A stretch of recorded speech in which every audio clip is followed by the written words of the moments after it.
the kids in our program, when I ask them who normally is the captain on your minor team, and they go, "Oh yeah, the coach's son." So, do you like that? No.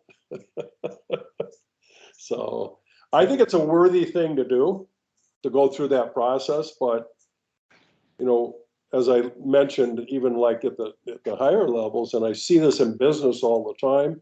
And one of my friends who just retired from the police force in Minneapolis, you move people into leadership positions and you don't give them any training on how to do it. And then you're surprised when they fail. So anyways, kind of fun to think about all these things. So I've got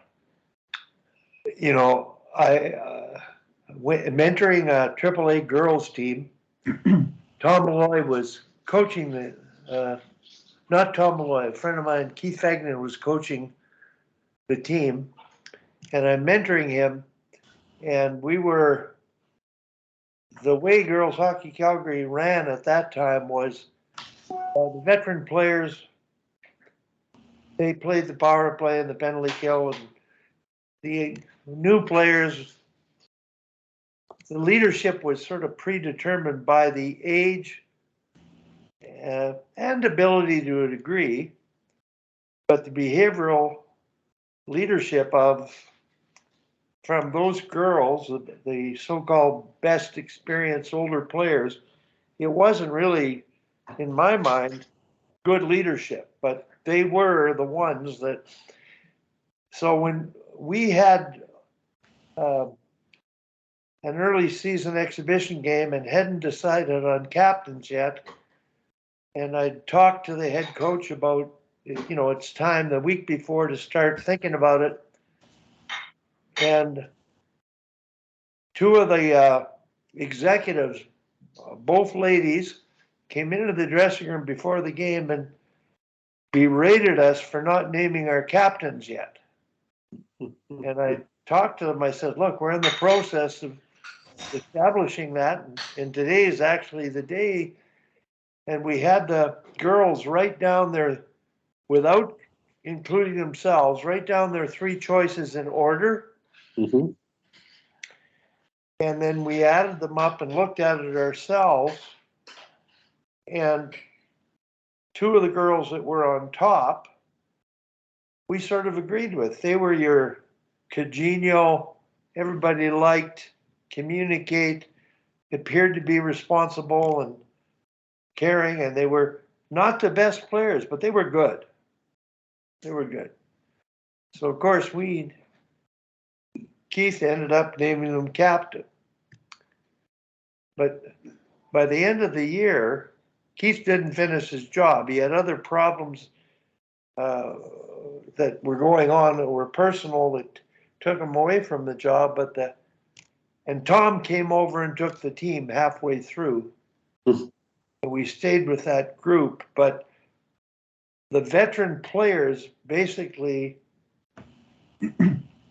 ran Keith away from the coaching task. They just spoke out against him and swore at him in the dressing room. It was like, oh boy, what's going on here? But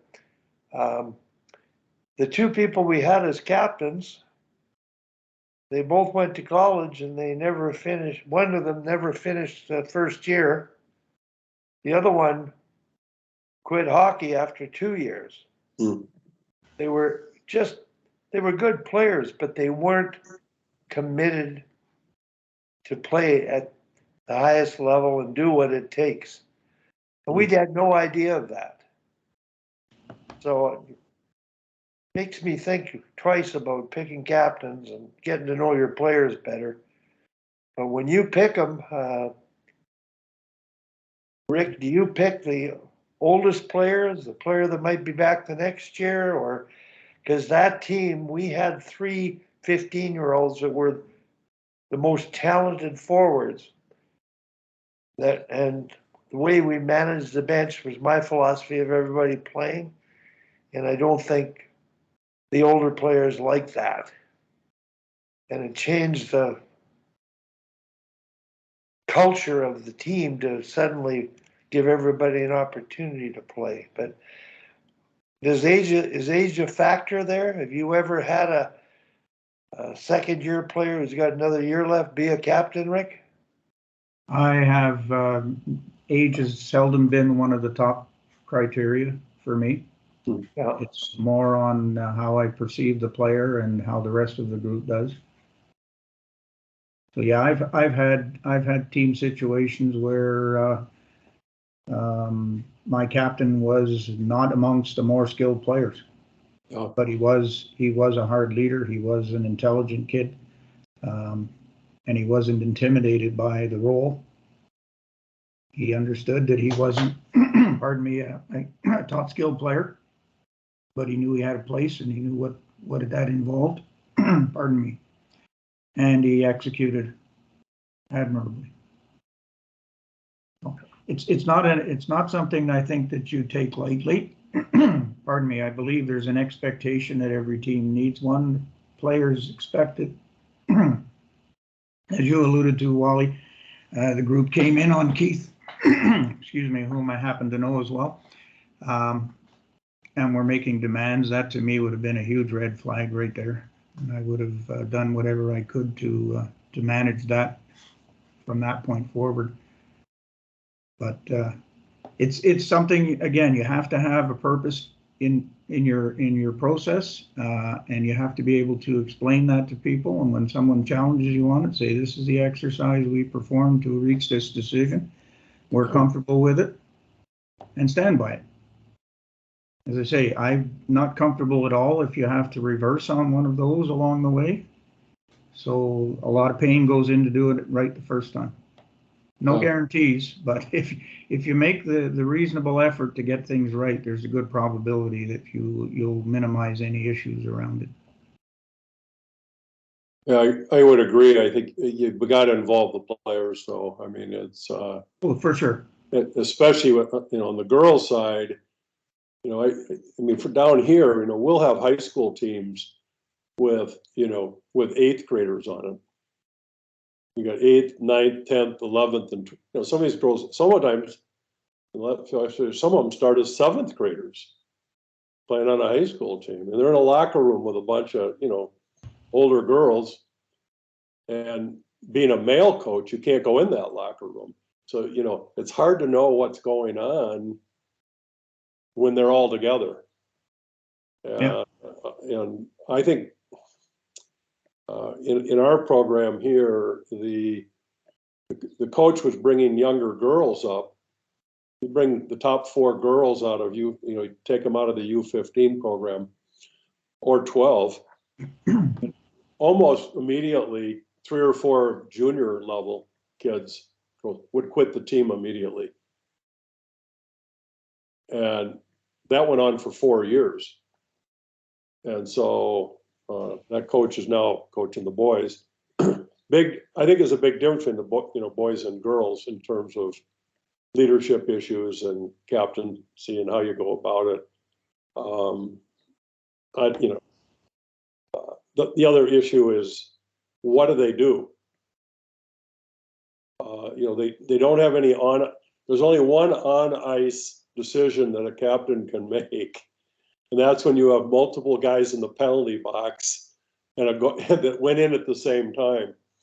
And when a goal is scored and one of 3 are allowed to come out, I think the captain can help the referee decide which one comes out. But how often does that happen? Maybe once every 10 years, yeah. At least in the U.S. rule book.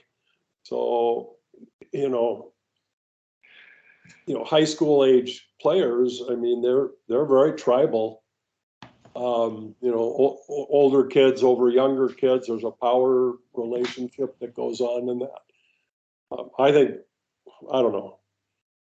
If you're right, Rick, you got to get it right. You got to do the best job you can to get it right, and then you can't just make them captains and walk away. Now you got to work with them on an ongoing basis, and you got to teach them, and you've got to mentor them during practice. You've got to mentor them in the locker room and help them to, learn leadership skills that they should. And I think that's one of the most appreciated, not enough attention's paid to that kind of stuff. The first year I had the high school team, I had a boy, senior, and another kid on the team left his shin pads back at our rink for an away game, and David, the senior, had a cast on his hand because he had broken something, but he was playing, and without anybody saying anything, he while we were getting ready for the game, he actually took his shin pads off, walked down the locker room, and handed them to the other kid who didn't bring his. And then he took his stuff off, and I said, David, what? He goes, the team needs him more than the team needs me. So at the end of the season, we had a conversation with the returning players to talk about captains. And I said, what exemplifies a captain in your mind? And they all went, David. He was the best captain ever because he cared about this hockey team. So that was it's a great lesson, a great thing.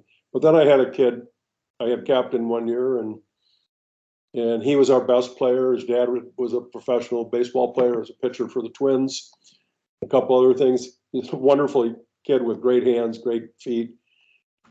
But we had some younger kids on the team, and they didn't like him and chirped him all the time. And he came into me and he goes, I don't want to be captain anymore. I go, what? Says, I just want to play. And these guys are driving me crazy. They're disrespectful to me. And he says, I don't need this. I don't need this in my life. I said, okay, I can respect that. And he, I don't know how many years he played for us, 3, maybe 4.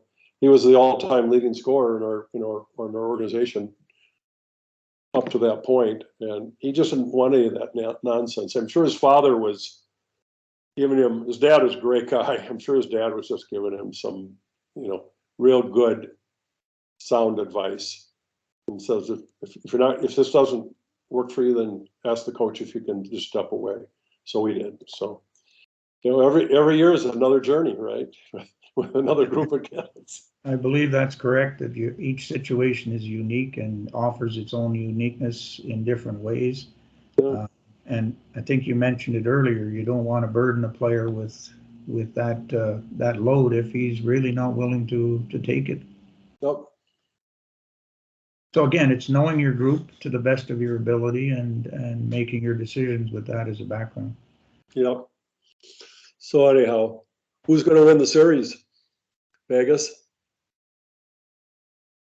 I want to see what happens tonight first, whether Florida can rebound or not. I think that the layoff may have hurt them.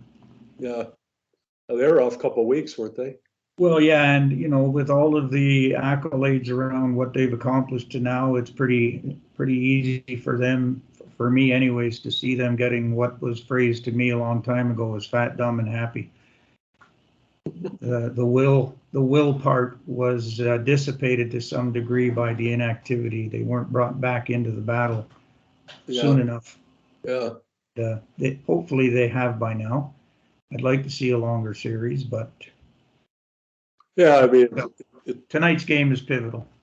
You see that mosquito flying around me? I do. Actually. How's the mosquitoes up there this year? We have the worst mosquito crop in decades. You can hardly even go outside. I see that little sucker sitting on the wall right there. Oh, I mean, I have to dress for combat. I mean, head to toe, totally covered, face mask up, just to go out and be in the yard.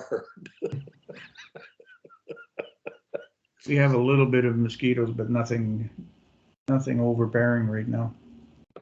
Been pretty dry here though. We had a lot of rain and snow. We had 100 inches of snow, but my house, and we're surrounded by wetlands, which is, the mosquito hotbed of all times. Feeding ground. But this whole area, I mean, Minnesota is just, especially this metro area and whatever, it's just a lot of water around. A lot of skeeters. I guess some of them lay their eggs in 7 years till those eggs hatch. And it's been dry the last couple of years, so we're fortunate we get lots of crops all at the same time. But my wife wants to have them come spray, and I go, I don't know. Well, why not? I said, because it's going to snow in 90 days, so I'm not going to spend the money to spray the mosquitoes. Anyways, well, Wally, what are you doing? You told us what you're doing in Winnipeg. That sounds really cool. Can't hear you.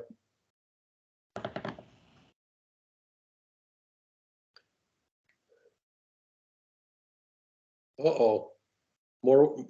More Canadians. We can't hear you, Wally.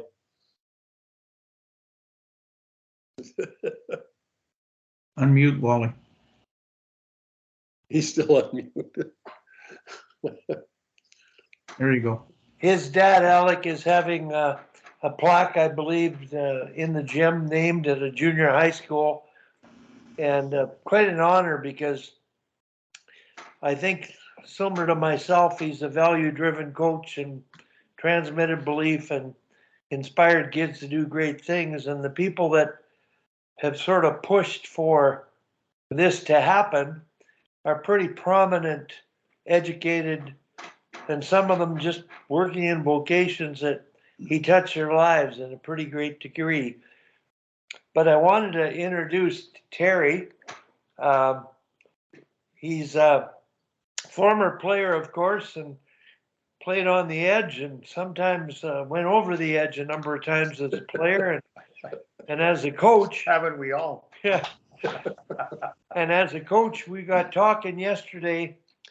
I think I've shared with all of you the Kyle Wanvig and his, aggressive coaching coming from aggressive playing, being so loud and vocal on the bench. He literally played the game on the bench, but it wasn't in a way that was offensive. He was technically right, but he managed the bench well, but he played the game out loud. The girls weren't offended. They like it, but he yells at referees. And he said, when I played, I got kicked out of so many games, I actually became the referee's best friend. Well, Terry's been kicked out of a game or two in his lifetime. And as a player, I don't know if he's been kicked out as a coach, but we got talking about Kyle and the fact he recorded himself and he listened to it. And this past weekend, I never heard him raise his voice once. He never said a word to the referees. He had a U13 team win the gold medal in a pretty prestigious tournament. And the average U15 team played in the final. You would consider it being overachieved. Yep. So the exercise of listening to yourself, I got talking to Terry about it yesterday, and he told me a story. He does a lot of officiating. How many games last year would you have officiated? About 250. So what he learned from that experience related to this, to fit into that story of being aware of yourself.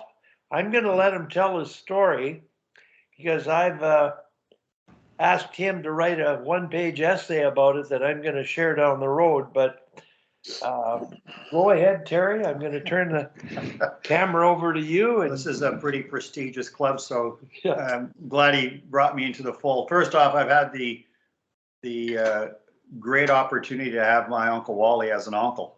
And it's I remember him being, in the 60s and throughout. And so, it's I'm blessed to have him as an uncle. And so that's I just want to say that for the record. Not that it has to be said. I think anyone who knows Wally probably thinks the same. Like Wally said, I've played. I have two boys that, like most in minor hockey, I coached. And then once that was done, there was a bit of a void. So my wife said, well, why don't you try officiating? And like most, I just kind of shrugged it off. But after all the downtime, I didn't really want to commit too much to coaching because that's a big commitment, as we all know. So I said, well, I'll try. So I certified, did my level, and did some minor hockey for the first couple of years. And I must say, after being an official, I've been doing this for about 10 years now.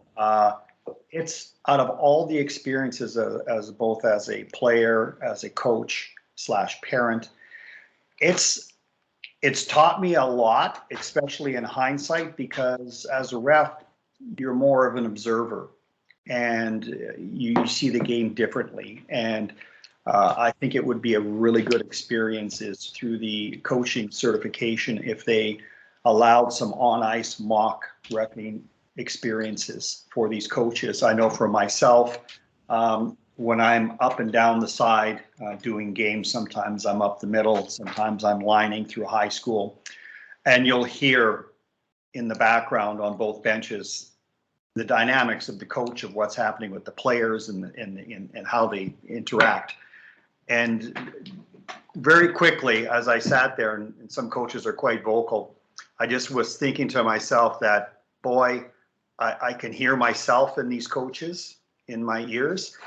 And I felt just sort of ashamed because at times I was that way, where you're a little too harsh and you're kind of screaming at the officials. So when Wally did that experiment where you actually hear your voice say that, I didn't have to do that. I kind of heard that live in person. And even when you call a coach over to have that conversation, typically as a ref, when you're talking to a coach to kind of deal with sort of bench management or they're being too vocal, I always do it away from the players, just so to kind of neutralize them so the players aren't sort of involved. And you don't want to embarrass, but the saying of, well, kind of keep it down, do you actually hear yourself? And they don't. And many do. And sometimes, it's taken me that time to actually hear others be that vocal on the bench in a negative manner, to saying to myself, but, if I was half that asshole that this guy is, I would kick my ass. And, I kind of felt bad just through those experiences of me as a coach, in those moments. And I always tell Wally, it's when you're reffing, it's all fine, usually for the first, couple of periods, but I call it more the witching hours when given the score on the clock and the time left in the game, all of a sudden that's when true character shows, when all of a sudden everything is smooth and even, and then all of them things start to amp up. And I do a lot of men's league hockey, and some of the upper divisions, it's quite enjoyable. You're getting guys out of the XW from the Western League, over from Europe and stuff. And those top level guys are the easiest to ref because I guess they've matured and they really get it. They're there for the game. They play to the whistle and they stop. The more difficult ones are sort of in the mid-level range. They're skilled enough to do danger to themselves and to others, where they're thinking they still have some sort of dream in their head. Just kind of, I guess they're playing like they're 16 years old. Meanwhile, they're 40.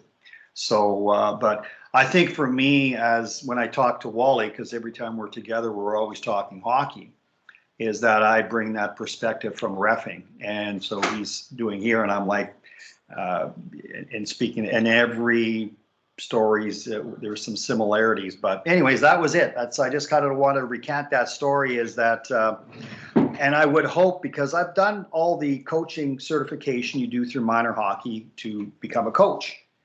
And having been, this many games under my belt, that amount of time, you can say as much as respect in sport. Those are really words. But until I actually got on the ice from a reffing perspective, on positioning, on angles, how quickly the game happens, and I quickly had to filter down of saying, if I did not see the call or a penalty, I don't call it.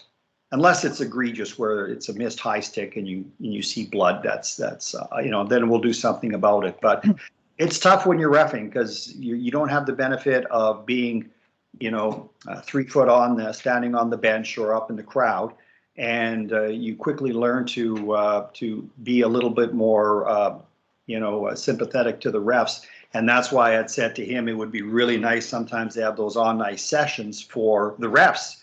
But they do have them it's been quite a while for the coaches, is to have a mock game, just to have, and then have the coaches put on the stripes and just rotate them every, on a shift, every 2-3 minutes. You guys are the refs, and just let the play go. And just to have that experience of, geez, that offside was a little more difficult to call, or, you missed that type of penalty. To be in that situation, when I first started reffing, I would be reffing with fellow refs. I was coach, and they would come to me and saying, "Oh God, you were a real prick out there. You're always trying to," and I would just go, "Yeah, I guess I was." But at the time, you don't know until you kind of walked or skated in the shoes of a rep. So, but anyways, thank you guys. Thanks, Wally, for let me join the club here for a few minutes. So anyways, nice meeting you. I'm Nice gonna, to meet you. hi, Tom, where you been, for Christ's sake? Sweet. Tom, are you still there? Yeah, I just got on. I had to drive Jim down to work and stuff. Okay. Anyway, I'm at my nephew's in Winnipeg, and I just, Hal had sent me a text, and I just thought, okay, I'm gonna try to get on, because we're heading out to do a little traveling in Winnipeg and visiting some sites before we go to the junior high school for my deceased brother's recognition today. We just finished to talk about my nephew becoming a referee and being embarrassed because he heard the coaches and thought, boy, if I was half that bad, I was bad. So his awareness of officiating, it's just like the awareness of a coach. He didn't become aware of the yelling, the screaming, and the belittling that went on from coaches until he was on the bench as a referee. And I think the task of having a coach record themselves is huge. They just listen to themselves. It won't solve the problem forever, but you'll certainly see an improvement in coach communication and influence on the team. And the coach has to be in control of his emotions. When he loses it, the team is going to follow suit. So that's sort of one of the things that I wanted to talk about. And Terry's going to write a 1-page essay trying to get this message across, that respecting officials in the Respect in Sport module. I told Terry this morning, I said, I have 2 slides and I've created, in addition to the Hockey Canada site that is a part of Respect in Sport, at a hands-on clinic. And it's a pyramid. At the top is the officials. Bottom left corner is the coach. Bottom right corner are the parents. And there's one important group missing in the middle. And the second slide, I'll move to the next slide, and the word players are in the middle. When you look at that picture, the only person that's neutral is the official. And they're respecting the safety of the game. They're impartial. They're making the best calls they can. But this idea of the role of a coach, the role of a parent, and the role of the official needs to really be the player. And I think that's something that I sort of wanted to bring up here and get brought in, just so you guys knew I'm here in Winnipeg, but we're still talking hockey. So, Tom, can you try to click share screen? I got my phone here. I'm having trouble even putting my speaker on. So Okay. click share screen. Allow noise cancellation.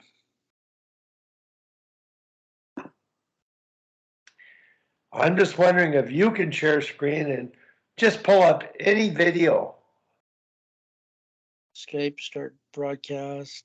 I got to get my, computer on.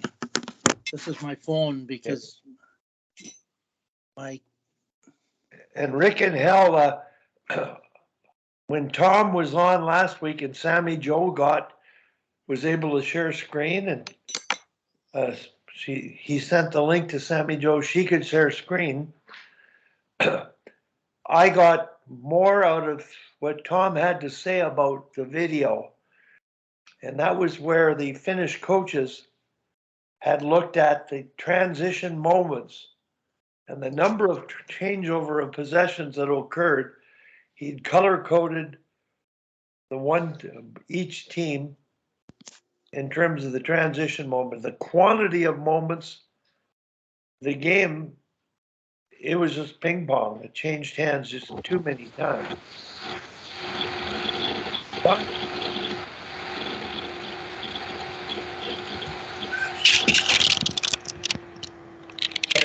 I was sort of hoping, Tom, down the road that if you are able to share screen and you can pull up a video link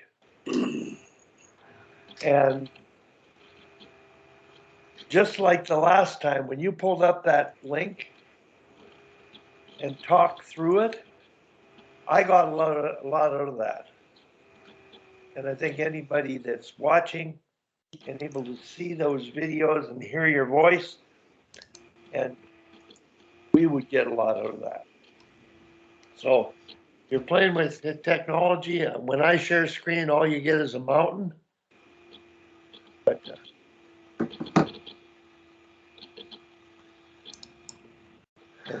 I don't know if I have to give you consent to share screen or not, Tom, but maybe I do. I can hear you now, but now I've got it on two different things. Oops. I liked your pictures from Riga at the World Championships, Tom. Yeah, that was a lot of fun for sure. Yeah. Everybody was there for the same reason, eh? Yeah, Everybody was just having a good time, and yeah, people from all over the world, and yeah, it's quite the experience. You go there and they're chanting and singing, and then there's at least 2,000 people outside the rink yeah.